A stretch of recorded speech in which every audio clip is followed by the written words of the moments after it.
बिस्मिल्लाहिर्रहमानिर्रहीम। अस्सलाम वालेकुम व्यूअर्स, मैं हूं एडवोकेट एहसन कुरैशी। आज हम डिस्कस करेंगे कि सेनेट का जो चेयरमैन है और जो डिप्टी चेयरमैन है उसका इंतखाब कैसे किया जाता है, कौन चेयरमैन और डिप्टी चेयरमैन बन सकता है और उसका क्या क्राइटेरिया है, प्रोसीजर कहाँ लिखा गया है, उसका इंतखाब का जो तरीक़ाकार है वो कहाँ पर लिखा गया है और आइन का कौन सा आर्टिकल इसको डील करता है और जो रूल ऑफ प्रोसीजर और कंडक्ट ऑफ बिजनेस 2012 हैं सेनेट में, वो कौन सा रूल्स हैं जो इनको डील करता है। आज हम डिस्कस करेंगे। इससे पहले कि मैं अपनी वीडियो का आगाज़ करूं, आपसे गुजारिश है अगर आप मेरे चैनल पर नए हैं तो मेरे चैनल को सब्सक्राइब कर लें और इस वीडियो को ज़्यादा से ज़्यादा लोगों तक शेयर भी करें ताकि इस मालूमाती वीडियो को ज़्यादा से ज़्यादा लोगों तक पहुंचाया जा सके। आइन का आर्टिकल जो 60 है वो चेयरमैन और डिप्टी चेयरमैन के इलेक्शन के हवाले से वो डील करता है। उसके अंदर ये लिखा गया है कि जैसे ही जो सेनेट है उसकी तश्कील हो जाती है। तश्कील से मुराद ये है, जैसे आप सब जानते हैं कि जो सेनेट का इलेक्शन है हर 3 साल बाद होता है और उसमें 50% जो सेनेटर्स हैं वो रिटायर हो जाते हैं। अब सेनेट की तश्कील या कॉन्स्टिट्यूशन से मुराद ये है कि सबसे पहले चेयरमैन और डिप्टी चेयरमैन का इलेक्शन करवाने से पहले ये ज़रूरी है कि जो सेनेट की वैकेंट जो खाली सीटें हैं उनको फिल किया जाए। उन पर इलेक्शन होगा। इलेक्शन होने के बाद वो सीटें फिल कर दी जाएंगी और उसके बाद जो सेनेटर्स हैं उनका हलफ लिया जाएगा। जो शेड्यूल 3 में जो हलफनामा दिया गया है कॉन्स्टिट्यूशन के शेड्यूल 3 में, उसके मुताबिक उनका हलफ लिया जाएगा और हलफ लेने के बाद उन्हीं सेनेटर्स में से एक को चेयरमैन और दूसरे को डिप्टी चेयरमैन जो है वो उसको उसका इलेक्शन होगा और उनको इलेक्ट किया जाएगा। अब चेयरमैन और डिप्टी चेयरमैन का इलेक्शन कैसे होगा? जो रूल ऑफ प्रोसीजर और conduct of business in the senate 2012 उसका रूल 9 और 10 इसको डील करता है। चेयरमैन और डिप्टी चेयरमैन के इंतखाब के हवाले से जो तरीक़ाकार है उसके अंदर लिखा गया है। अब उसको इन जनरल हम डिस्कस कर लेते हैं।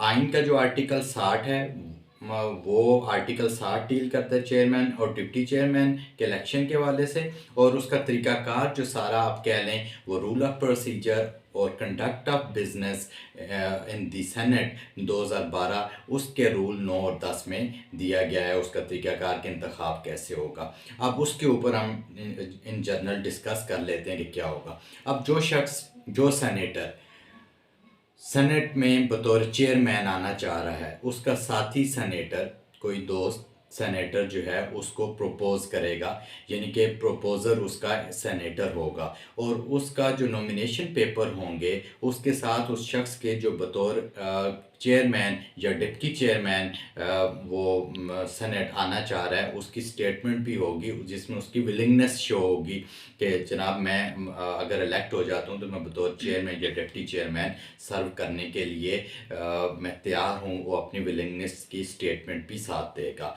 नॉमिनेशन पेपर के साथ उसकी विलिंगनेस जो स्टेटमेंट है वो भी उसके साथ एनेक्स होगी। वो सेक्रेटरी जो सेनेट है उसके पास वो सबमिट कर देंगे। वो कब सबमिट किया जाएगा?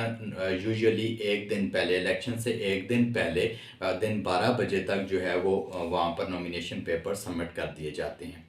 अब दूसरे दिन जब इलेक्शन होता है तो इलेक्शन डे जो ज़ाहिर है जो चेयरमैन का जो इलेक्शन हो रहा है उसमें जो आउटगोइंग चेयरमैन जो रिटायर होने जा रहा है चेयरमैन वही उसको प्रिजाइड करता है। तो वो सबसे पहले जो कैंडिडेचर हैं उनका नाम वगैरह वो अनाउंस करता है ओपन हाउस में कि ये कैंडिडेट्स हमारे सामने हैं।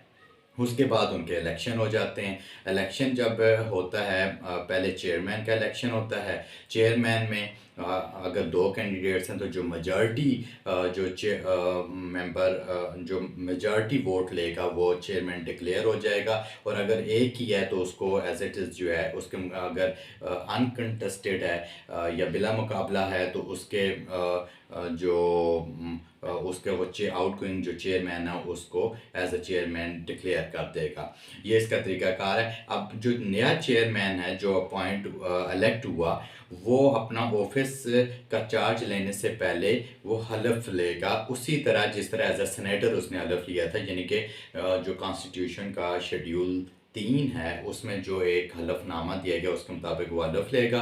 उसके बाद वो उसको प्रिजाइड करेगा और फिर डिप्टी चेयरमैन का इंतखाब होगा, उसका भी वही तरीकाकार है। डिप्टी चेयरमैन के लिए जितने कैंडिडेट होंगे उनका जो है वो अनाउंसमेंट होगी और उसके बाद वोटिंग होगी। जो मेजॉरिटी वोट लेगा वो डिप्टी चेयरमैन बन जाएगा। और डिप्टी चेयरमैन भी जो है अपना ओथ ऑफिस का चार्ज लेने से पहले ओथ लेगा, हलफ लेगा, वही शेड्यूल 3 के मुताबिक अपना हलफ लेगा। और उसके बाद 3-3 साल के लिए दोनों चेयरमैन और डिप्टी चेयरमैन की जो मुद्दत होती है वो 3 साल के लिए होती है। 3 साल के लिए वो चेयरमैन जो है वो मुंतखब और डिप्टी चेयरमैन मुंतखब हो जाएंगे। Thank you.